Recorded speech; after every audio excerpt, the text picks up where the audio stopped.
घरेलू हिंसा में जो मामले सामने आते हैं इनमें जेंडर न्यूट्रल लॉ बनना चाहिए, इसकी मांग हाल ही में संसद में की गई थी। सांसद दिनेश शर्मा जी ने हाल ही में संसद में एक मुद्दा उठाया था और ये कहा था कि अतुल सुभाष के साथ जो अन्याय हुआ है, जस्टिस इज ड्यू जो है, उसके लिए उन्होंने आवाज़ उठाते हुए कहा था कि अब घरेलू हिंसा के जो कानून है उनका जो दुरुपयोग हो रहा है उसके लिए इस कानून को जेंडर न्यूट्रल होना चाहिए। इसके रुझान भी आने शुरू हो गए।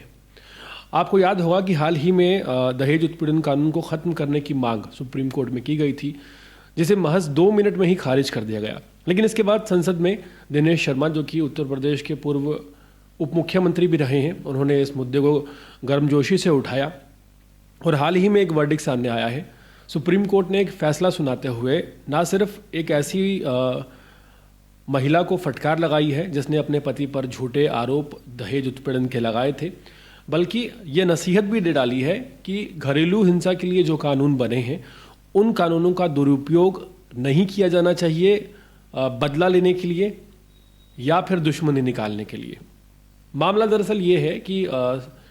10 फरवरी 2019 को एक महिला ने अपने पति के खिलाफ एक मामला दर्ज करवाया 498 के तहत, और यहाँ पर आपको बता दें ये इंटरकास्ट मैरिज थी।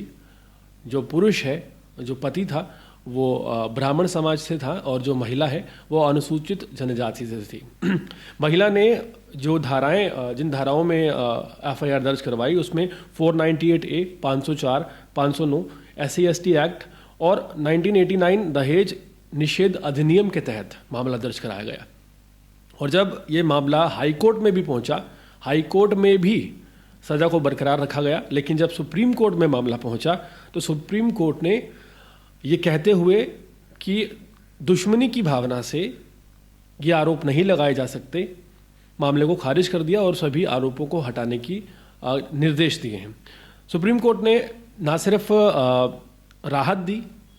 शख्स को, बल्कि ये भी कहा कि दहेज कानूनों का इस्तेमाल बदला लेने, दुश्मनी निकालने या सबक सिखाने जैसी भावना से प्रेरित होकर नहीं किया जाना चाहिए। साथ ही साथ सुप्रीम कोर्ट ने यह भी कहा है कि कानून का ये जो घरेलू हिंसा के कानून है इनका दुरुपयोग रोकने के लिए सतर्कता बरते जाने की ज़रूरत है। आपको बता दें कि सबसे बड़ी हैरत की बात जो सुप्रीम कोर्ट ने इस मामले में देखी और जो सामने आई कि शादी टूटने के बाद ये तमाम आरोप और ये तमाम धाराएँ उस शख्स पर लगाई गई जो कि ब्राह्मण समाज से था और लड़की अनुसूचित जनजाति से थी, और उस पर SC/ST एक्ट भी लगा दिया गया। इसमें 498A, 504, 509 SC/ST एक्ट और 1989 दहेज अधिनियम भी तब लगाया गया जब शादी टूट गई।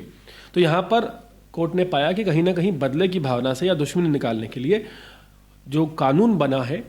घरेलू हिंसा का महिलाओं के पक्ष के लिए, उसका दुरुपयोग किया जा रहा है। और इस पर ना सिर्फ फटकार लगाई बल्कि साफ तौर पर सुप्रीम कोर्ट ने टिप्पणी करते हुए कहा कि जो ये कानून बने हैं ये महिलाओं की सुरक्षा के लिए हैं, उनके वेलफेयर के लिए हैं जिनके साथ उत्पीड़न होता है, लेकिन इनका दुरुपयोग ना हो बदला लेने के लिए इस बात में सतर्कता बरतने की बहुत ज़्यादा ज़रूरत है। आपको बता दें कि जो ये मामला है, ऐसा एक मामला सामने नहीं आता, ऐसे कई मामले सामने आते हैं। लेकिन जब से ये मामला जो है अतुल सुभाष का, जिन्होंने ख़ुदकुशी कर ली थी और इस दुनिया को अलविदा कह दिया था 1 घंटे की वीडियो बनाने के बाद, कई पेज का नोट लिखने के बाद, जिस तरह से वो इस दुनिया को अलविदा कह गए थे, काफ़ी सवाल खड़े हुए थे, नेशनल मीडिया में भी डिबेट हुए थे और अब संसद में भी ये मामला गूंजा है। और इस मामले के सामने आने के बाद सतर्कता बरती जानी चाहिए घरेलू हिंसा के कानूनों में जब आरोप लगते हैं, ऐसा कहता हुआ सुप्रीम कोर्ट नज़र आया है। हाल फिलहाल उम्मीद है कि जो बेवजह जो लोग फंसाए गए हैं, जिन पर झूठे आरोप लगे हैं और जो कानून का दुरुपयोग झेल रहे हैं, उन सभी लोगों को राहत शायद मिल जाएगी। ये कानून जेंडर न्यूट्रल कब बनता है ये आने वाले टाइम पर देखने का विषय रहेगा। हाल फिलहाल एक लंबे समय से कई NGO, कई लोग जो एक्टिविस्ट हैं इस चीज़ की लड़ाई लड़ रहे हैं, और जब ये वर्डिक्ट सामने आया तो शायद उन्हें कहीं ना कहीं थोड़ी सी राहत मिली होगी, क्योंकि अगर सुप्रीम कोर्ट ये टिप्पणी करती है तो जाहिर है कि आने वाले समय में इन कानूनों में बदलाव या फिर सतर्कता के लिए कुछ ना कुछ तो ऐसा ज़रूर किया जाएगा जिसकी संभावना काफ़ी समय से व्यक्त की जा रही है। पूरे मामले पर अपनी राय ज़रूर दें और इसी तरह की अपडेट जुड़े रहने के लिए देखते रहिए अर्पण न्यूज़। बहुत बहुत शुक्रिया।